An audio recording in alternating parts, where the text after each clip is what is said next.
Howard Stern Show. AA, you're a firm believer in it? Oh, yeah. Still go or no? No. You do not? No. You don't need it? No. Well, I mean, I've replaced it with my church. Right. Are you tempted to go back to this kind of stuff? No.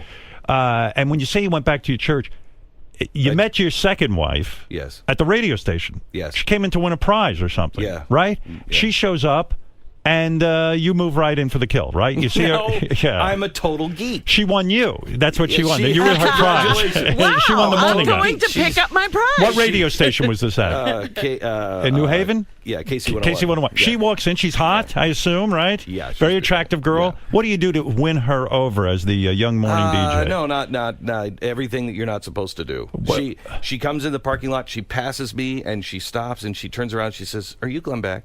And I said, "Yes." And she said, "Thank you for all of the times that we have laughed." She said, "I think you're really funny." And I said, "Thanks." And Can I bang you? No, I don't even think of that, Howard. Right. I don't even think of that. You don't think anyone's ever going to be attracted to you? Yes, right. You just exactly assume, right. hey, I just assume, yes, she's thank you turned very off, much. Right. So she leaves, and then at this time, I am really struggling with my alcoholism, Right. And I just can't hold it. And so at that time, I am praying really hard, and I'm like, okay, here's the deal. Thursday, a week from this Thursday, I'm going into a bar, and I am ordering a Jack and Coke. You put a roadblock in my way, because if you don't, I'm doing it, and it'll be your fault. And so I meet her, and just don't even think about it. Then because she won a qualifying, her and her sister won some qualifying prize. We were giving away a car. And because it's the Northeast, I make it as agonizing as possible. And I have to, that Saturday, go and give this car away. And I do a reverse lottery. I pull your number and you lose. And she comes up. She's so sweet and so kind and so nice. And she comes up and really quietly, she says, "Thank you very much. It was a very nice time." And I'm like, come on, who says that? I don't remember meeting her in the parking lot at that time. Wow. But she really made an impression on me on being nice. So what do? Like an idiot, I say, "Hey, everybody, I just want to say, this is the way you're supposed to behave." And she gets horribly embarrassed and walks out. And I don't think another thought of it. And Thursday, I'm in my car, and I'm driving to the bar. And I'm like, "I told you." Right. I told you, I'm going to go in. I went to the bar. I ordered a Jack and Coke. I put the money down. I grabbed the glass. I turn around before I put it up to my lips, and there she is across the bar. Uh-oh. Wow. And I remembered her. Yeah. And I put it down, and I walked over to her, and I said, "Would you like to leave here and go have a cup of coffee or something?" She said, "I'd like that." And we've never been apart since. Sex that So night? you think God Sex put her that, there? Glenn, how long before you get in her pants? Never mind the bullshit. How long? Long time, A Howard. long time. You really had to put in A some lot time. of coffee.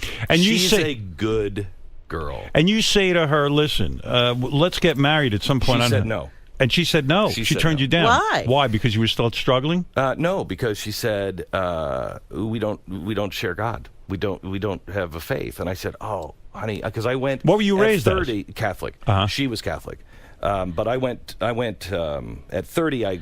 After I sober up, I go. So I was 34 or so. I go to college, but I could only afford one class, and I was going to take one class at a time. But the divorce happens, and so I'm wiped out, so I only had that one class. And I go to Yale, and I take early Christology, which, if you're looking for God, college is not the place to find Were you looking for God because in AA they tell you have to surrender to a higher I power? was looking to, there's stuff that I just didn't, I mean, I don't accept, that's a mystery. What do you mean it's a mystery? It's not a mystery. God's not going to create us and then just, hey, figure this one out. I mean, it's just not the way it is. But you never were religious growing up. I was. Oh, you were? I was. Yeah. And but so I wasn't. I was one of those, cafeteria kind of Catholics. Yeah, well, I don't believe in that part. You were in and out of the religion. Correct. So you I and was your a spiritual So guy. why didn't you and you chose Mormonism as a religion? Why didn't you and your wife choose Catholicism since you were you're raised both Catholic? Because I went to school and I just didn't buy into the Nicene Creed. I just didn't buy into all It didn't that make stuff. sense to you. Didn't make sense. Mormonism made sense to you. Yeah, it did. And so the both of you throw yourself into religion, and that becomes your bond. That's why she agrees That's to the marry one. you. I will tell you that if it wasn't for our faith, and it's just not our faith, it's it's faith in general. If it wasn't for our faith, we probably wouldn't have made it. Do you think the faith replaces the alcohol for you in a sense, that becomes your addiction? Do you ever consider that? No, because I'm not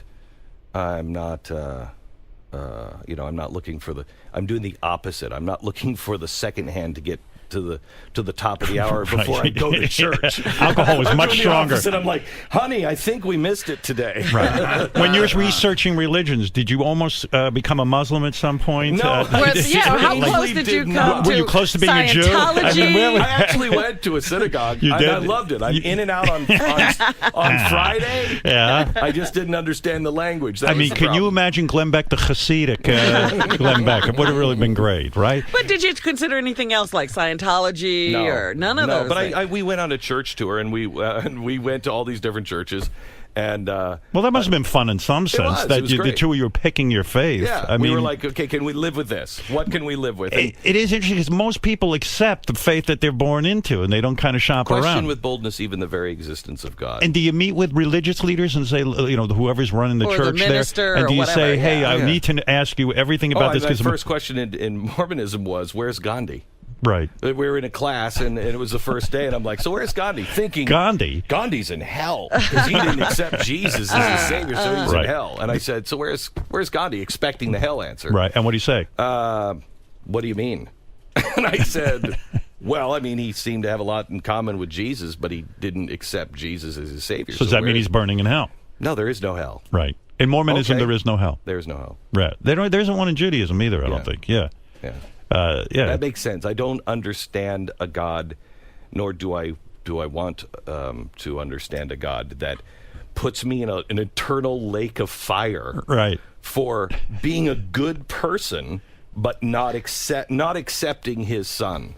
How far are you into Mormonism? Like, you can go all the way with, you have to do outreach programs, you got to do volunteer work. No, we ran the addiction recovery program here in the New York City area.